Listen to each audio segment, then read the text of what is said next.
Bon, une fois de plus, le tableau n'est pas terminé. Il n'est pas terminé parce que il me manque quelque chose. Voilà, il me manque pour moi plus d'abstraction. J'aime bien la forme architecturale, j'aime bien la figure, mais quand il s'agit de faire une peinture, on a besoin de plus, pour moi, d'émotion, de plus, je dirais, d'abstraction, de plus... on a besoin de plus de flou, voilà. Et c'est ce que je ne retrouve pas encore dans ce tableau, et donc on va le continuer. Bon, décidément, ce tableau Sinner, donc on en est aujourd'hui à la 4e version, n'est toujours pas terminé. Alors, je ne sais pas s'il est encore terminé, mais normalement il devrait l'être, parce que je suis à l'état où il m'est difficile de repasser d'autres couches à cause de la texture. Donc dans cette dernière version qu'on va voir tout de suite après, j'ai mis beaucoup de texture, et comme je peins avec de la peinture à l'huile, eh bien mettre trop de texture par-dessus une couche déjà très texturée, ce n'est pas techniquement faisable. Il y a un risque de faire craquer la peinture, et donc normalement ce tableau est terminé. Alors on va voir ce tableau ensemble, et je vais expliquer encore une fois pourquoi je l'ai modifié.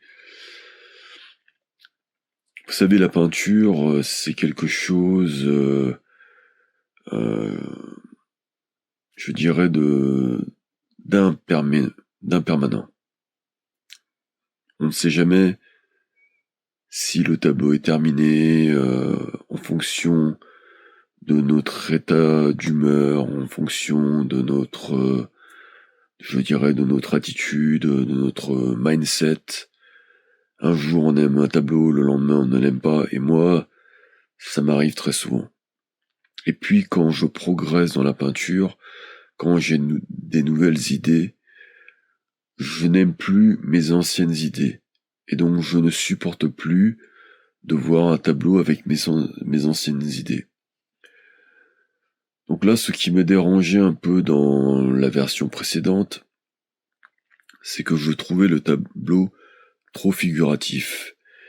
Et je n'aime pas quand les peintures sont trop figuratives. Alors vous allez me dire, c'est bizarre parce que tu aimes bien Rembrandt, Velázquez, Francis Bacon, voilà, ce genre de peintres, et pourtant ils font de la peinture figurative. C'est vrai, mais cela correspond à une certaine époque. À l'époque de Rembrandt, à l'époque de Tintoretto, à l'époque de Michel-Ange, il était, je dirais, avant-garde de faire de la peinture figurative.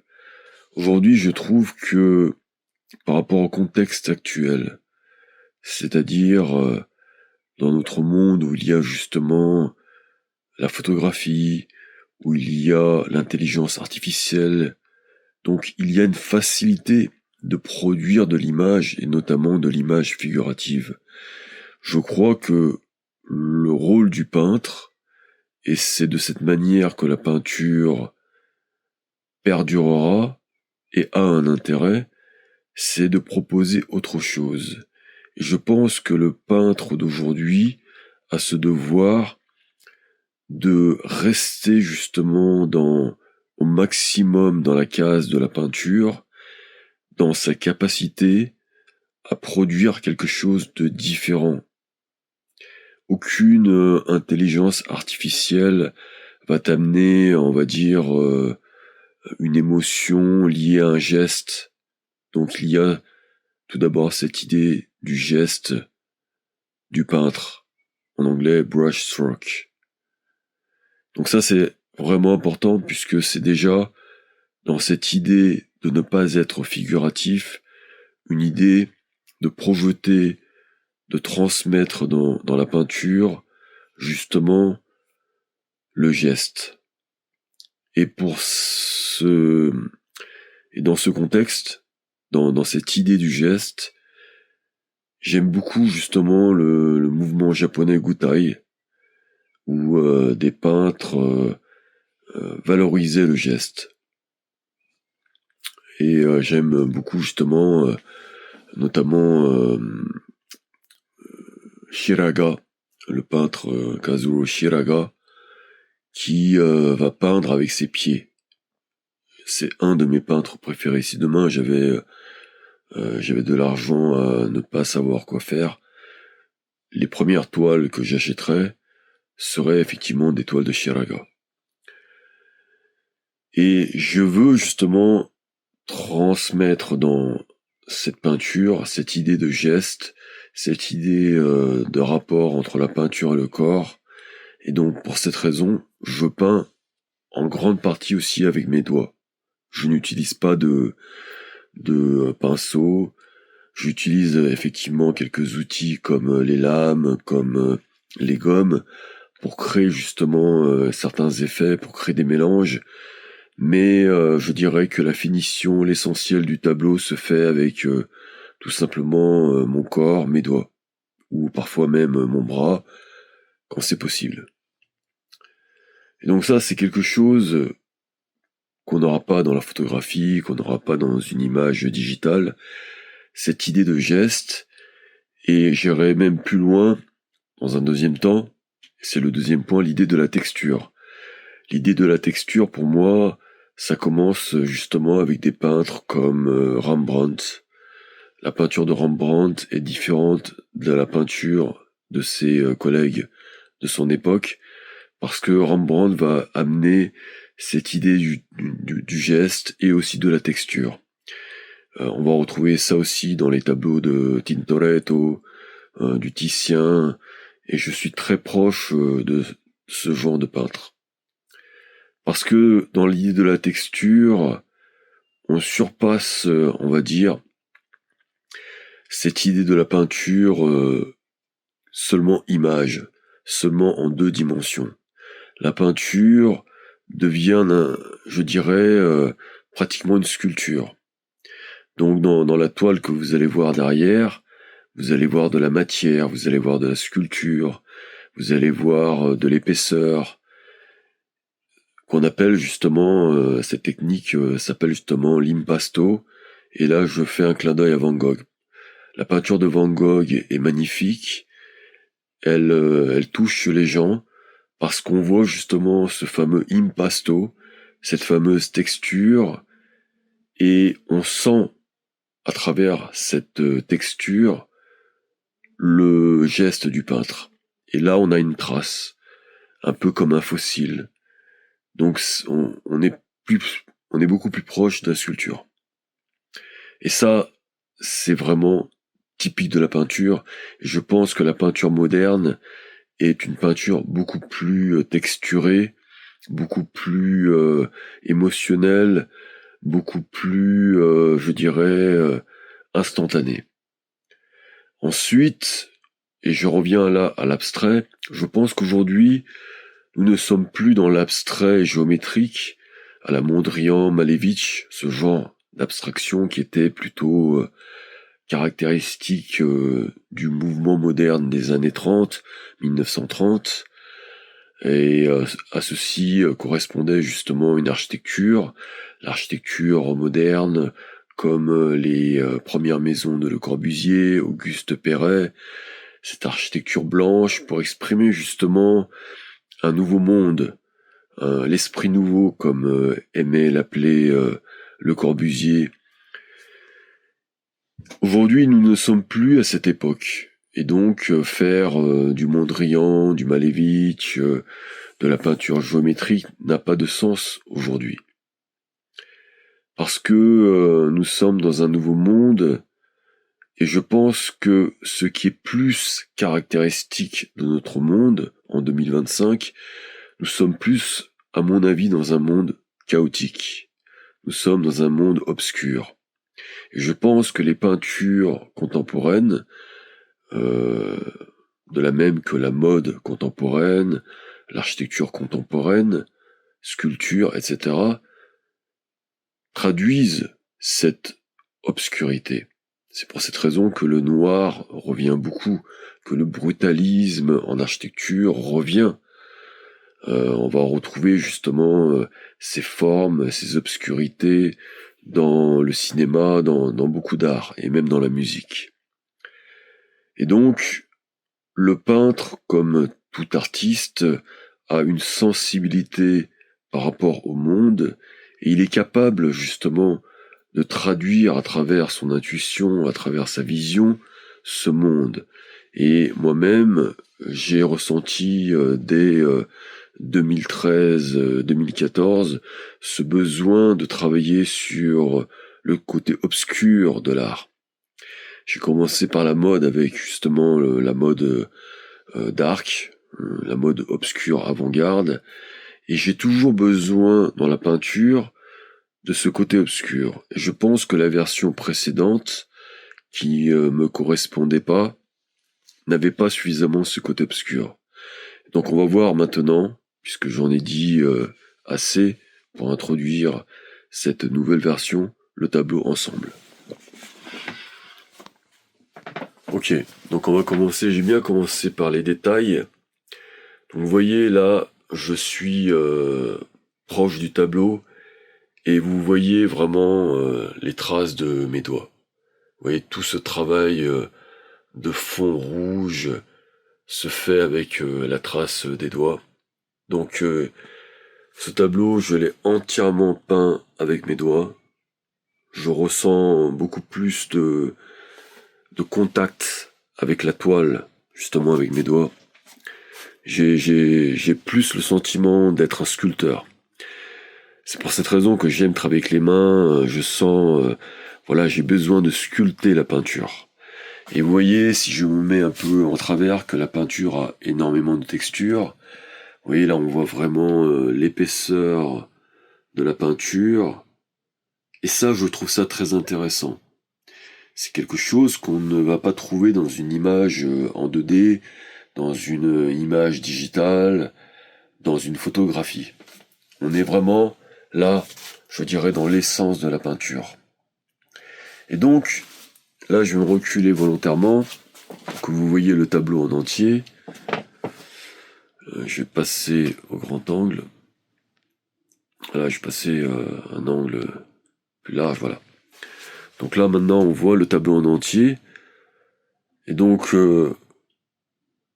puisque vous avez l'historique du tableau, je pense que vous reconnaissez la silhouette précédente, la silhouette de Sinner, mais je pense qu'une personne qui ne connaît pas l'historique du tableau ne reconnaît pas la silhouette. Et j'aime bien ça. J'aime justement cette ambiguïté. J'aime que les gens puissent aussi interpréter le tableau à leur manière. J'ai ma version du tableau et cela m'aide. Vous voyez, quand je vois beaucoup de peintures abstraites, eh bien, on ressent une sorte de pauvreté, on ressent une sorte de tristesse, on sent un vide sidéral, parce que le peintre cherche à faire de l'abstrait sans avoir, je dirais, un processus, sans avoir un parcours, un historique. Les gens qui connaissent Mark Rothko, et moi je l'ai étudié, et j'ai toujours été surpris justement de la qualité de ces monochromes. Je suis maintenant persuadé, parce que je fais la même chose, qu'il doit commencer par une figure. En témoignent justement ses premières peintures où il était figuratif, et petit à petit, il va travailler justement à mettre en place le concept que j'appelle l'absence. Donc là, ce que j'ai mis en place, c'est ce concept d'absence. Qu'est-ce que c'est le concept d'absence ? C'est justement progressivement faire disparaître la figure. Vous voyez, ma figure disparaît par justement des coups de peinture en mode Gutai, c'est-à-dire avec beaucoup de mouvements. Donc là, on va voir un mouvement très rapide. On va voir là des mouvements plus lents. Donc là, des mouvements plus épais. Un ensemble de textures dans tout le tableau. Il va y avoir des subtilités aussi de couleurs entre quelque chose de plus clair, quelque chose de plus obscur. Et le noir, ce que je trouve intéressant et ce que j'aime justement et ce dont je vous ai parlé précédemment, c'est que le noir va se mélanger avec le rouge et va créer une certaine ambiguïté, à l'instar, je dirais, en photographie d'un flou artistique. Et j'aime ça, j'aime justement cette, je dirais, ce dialogue entre la figure qui est justement peinte en noir et blanc et le fond qui est, donc là en fait en réalité le fond c'est justement le terrain de tennis, mais il est aussi autre chose, il est esprit du lieu, il est mémoire, il est etc. Et ça, c'est justement le pouvoir de la peinture et notamment abstraite, c'est-à-dire la peinture avec le style expressionnisme abstrait. On peut justement retranscrire beaucoup plus de choses qui dépassent le stade figuratif, qui va chercher le non-visible, qui va chercher l'état d'esprit, l'attitude, le mental. Et ça, ce sont des... J'ai eu un appel, ça a coupé la vidéo, je reprends. Donc vous voyez comment ce tableau, je trouve, s'est enrichi, et pourtant il devient plus simple. Il devient, je dirais, plus minimaliste. Et ça, c'est aussi une qualité pour moi moderne, parce que le monde moderne cherche à simplifier les choses, cherche à rendre les choses plus claires, plus rapides. Il y a dans cette idée du minimalisme une idée aussi de la rapidité.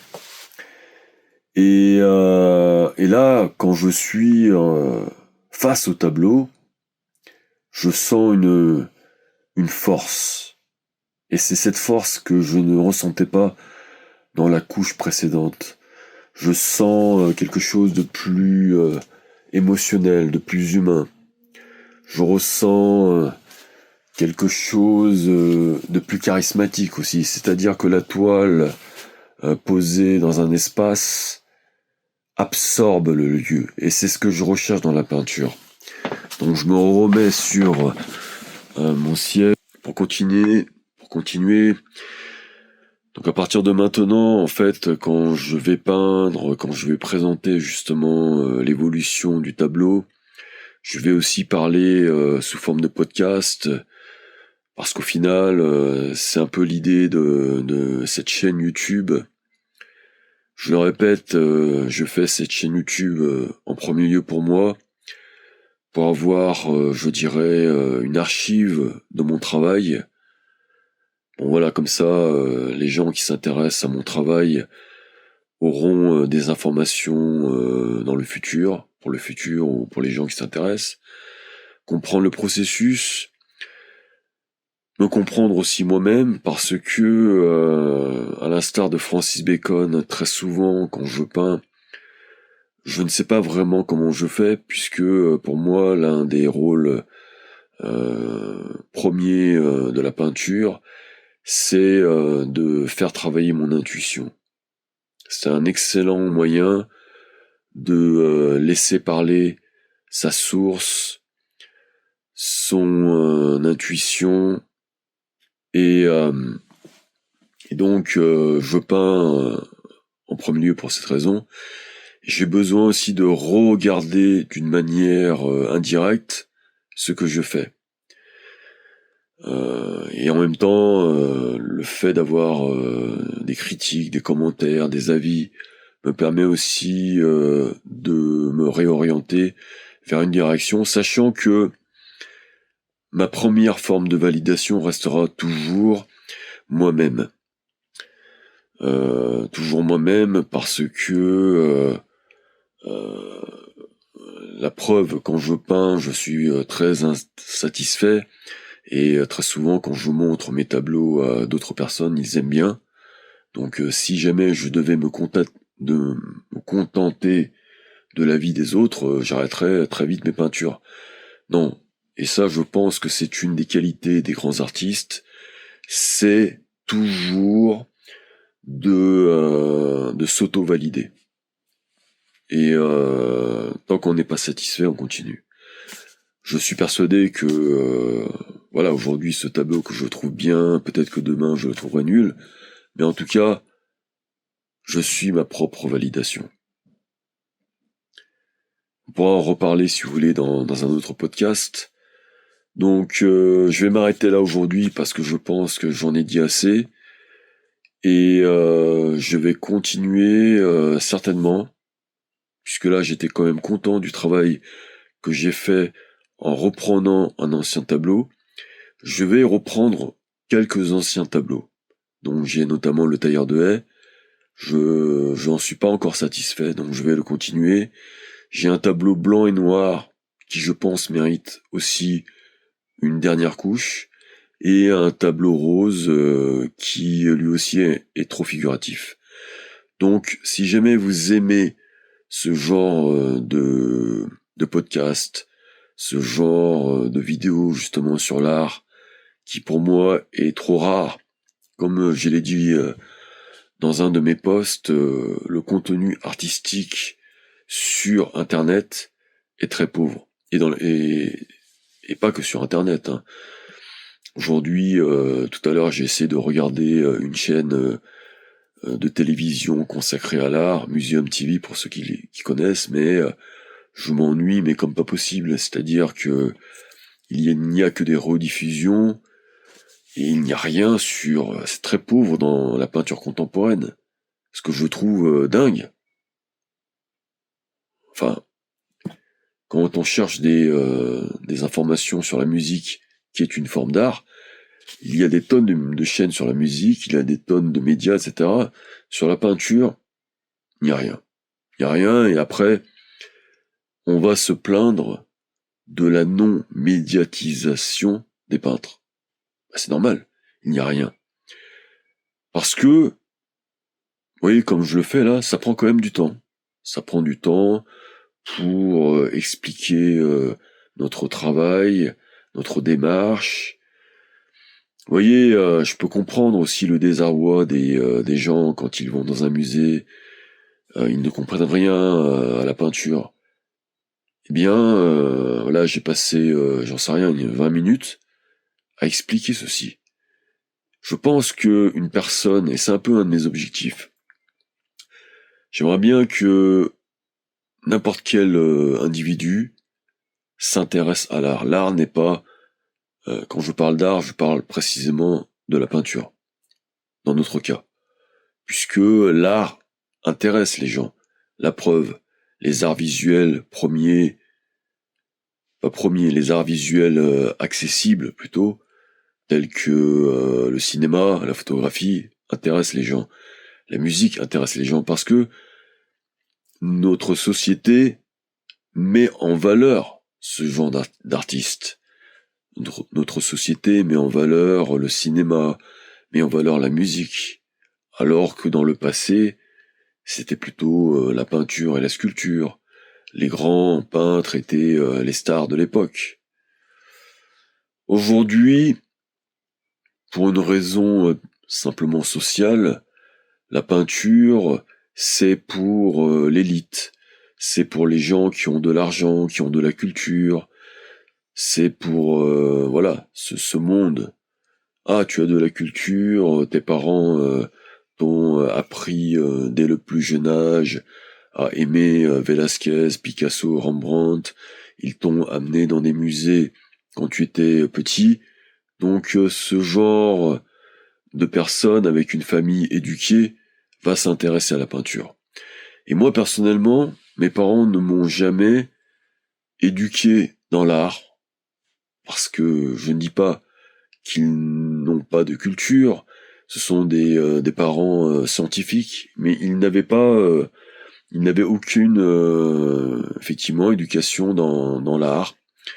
Et donc je me suis construit moi-même cette éducation dans l'art, et notamment grâce à l'architecture.